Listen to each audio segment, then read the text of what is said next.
Now, though, let's talk about Weiser, Idaho. That small town is getting ready to take part in a really big experiment. The first of its kind project will, for at least a couple of minutes in late August, shove the tiny town into the national spotlight. But it's not expert astronomers doing this work. I recently visited Weiser to meet the group of high school students who are helping pull off the epic experiment.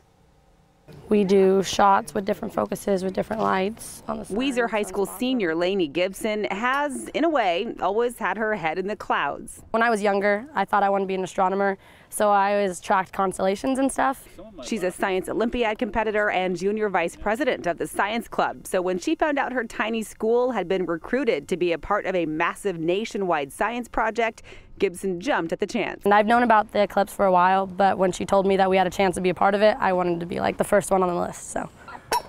The Citizen KATE experiment, KATE standing for Continental America Telescopic Eclipse, is being organized by the National Solar Observatory.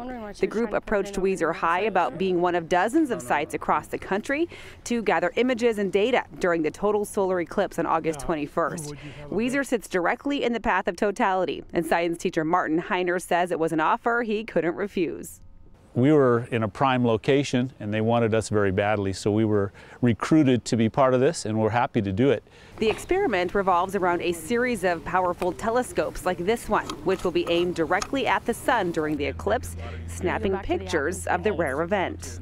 Along the line of totality, we have groups working with telescope to take the same pictures we are to see what it's going to look like along the U.S. In fact, there are nearly 70 of these telescopes being used for the project, spanning the entire path of totality from Oregon to South Carolina. Most of them, like Weiser, in a populated area, but some of them are going to be set out in the wilderness where somebody's going to have to backpack in and carry their equipment. In all of those places, groups just like the one here at Weiser High are hard at work learning how to use the powerful telescope, its camera, and its data collecting software.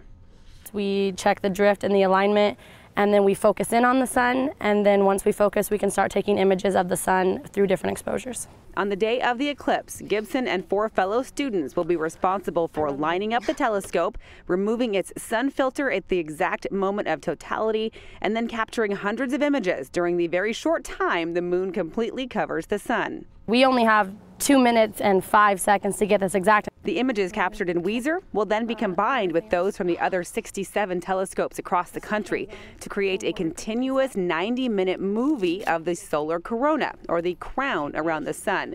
It's a first-of-its-kind undertaking, and a daunting one, since each location only gets one shot at getting it right. And if we mess up, then we messed up the whole eclipse. But practice makes perfect, and with a little while still to go before the eclipse draws all eyes upward, this group is confident they'll do their town proud.